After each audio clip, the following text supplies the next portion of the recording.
So today we're doing a mukbang. So I just got the food from a Jamaican restaurant, of course, and I'm about to munch. So bear with me while I get back to my casa so I can devour this meal. Hey y'all, so we are back. I finally made it home. Oh my god, Sugar Mama gave me a plantain. I mean, it's just one plantain, but here's the meal. We got jerk chicken, cabbage, rice and peas, oxtail gravy, of course, billet, and a piece of plantain. Like, I didn't even ask for that, but thank you. You know what it was? She saw that double-decker dump truck. She said, oh, my baby need that plantain. Don't play with her. Don't play with her. All right, here, I'm going to give you guys the first bite, of course. Yeah, rice and peas and the gravy. Come, come, come. Yum, yum. Yeah. Okay. Bomba clot. As always. Now that's what I'm talking about. Let's get into this cabbage. You already know, I got my water on deck. I'm not gonna tell you which water it is. We don't sponsor for free around here. I'm gonna bite this plantain.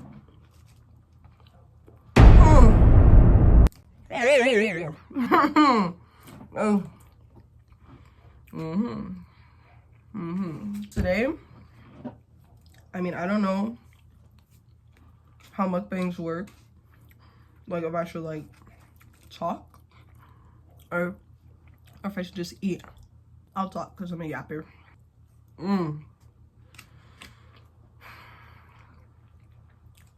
I love my people.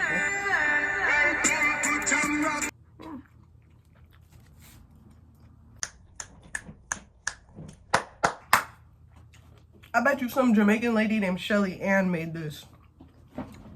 I'm already knowing Shelly Ann. That girl Shelly Ann. Let's talk about the time that I embarrassed myself and confessed my love for my crush at a New Year's party.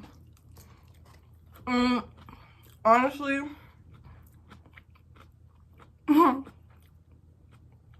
I can't recollect much because at some point I was blackout drunk. So the story is really spotty, but I'll try my best from what I remember. So just like a little background, me and my crush, we worked together. We used to work at the like same place, and we formed a friend group. Like, there was like a few of us, like at least 6 of us that were friends. I'm only friends with 2 of those people now. So, you know, I would be seeing everybody every day. Like, we would just go after work to the beach, to my crush's house. That was like the hangout spot. Good times were had, you know. So now fast forward to New Year's. I started confiding in one of my friends. I was like, yo, I have a crush on what's the name? And Bestie was like, what? For real? And I was like, yes, but like, obviously we can't say anything, you know? But it felt like that day, I just felt like emotions were running high. Like, I was helping Bestie set up for the New Year's party and stuff like that, because it was going to be at Bestie's house. And I'm just anxious the whole day out. So then, you know, fast forward now. Everybody's here. The party's kicking off. Where I messed up was, there was hella Jello shots, you know, and we were the ones who made it. So, like, obviously, too much lick. But I was, like, eating them, and I'm like, it's not giving. And, you know, instead of waiting for it to kick in, I took more Jello shots. So I was pre-gaming the pre-game, and by the time the party was like fully, or well, it wasn't a party, it was more like a middle school dance. Like, it was not a party, but I'd say it's more like a get together. By then I was like halfway drunk, or like drunk, but obviously I kept drinking. So Crush arrives, but Crush arrives with significant other because Crush was already in relationship.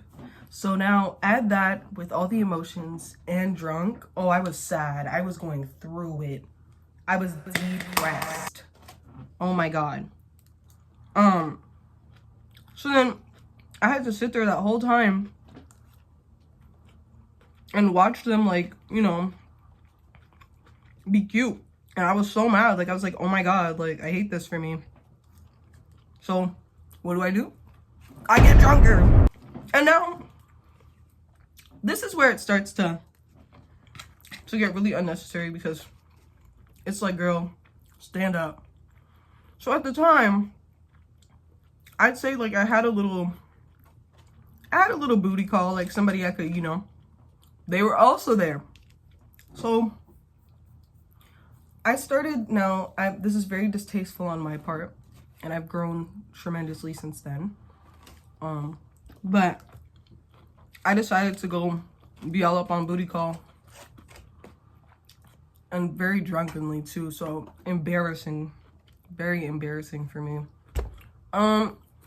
Yeah, it was just a bad time. Crush is saying goodbye to significant other, and significant other is about to be like leaving to go home. So they're saying their goodbyes.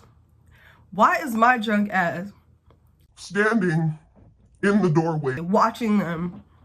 And I decided now was the time to tell my crush that I had said crush. So I was like, I waited for them to be done, and when they were done, I walked up. I was like, let's go on a walk.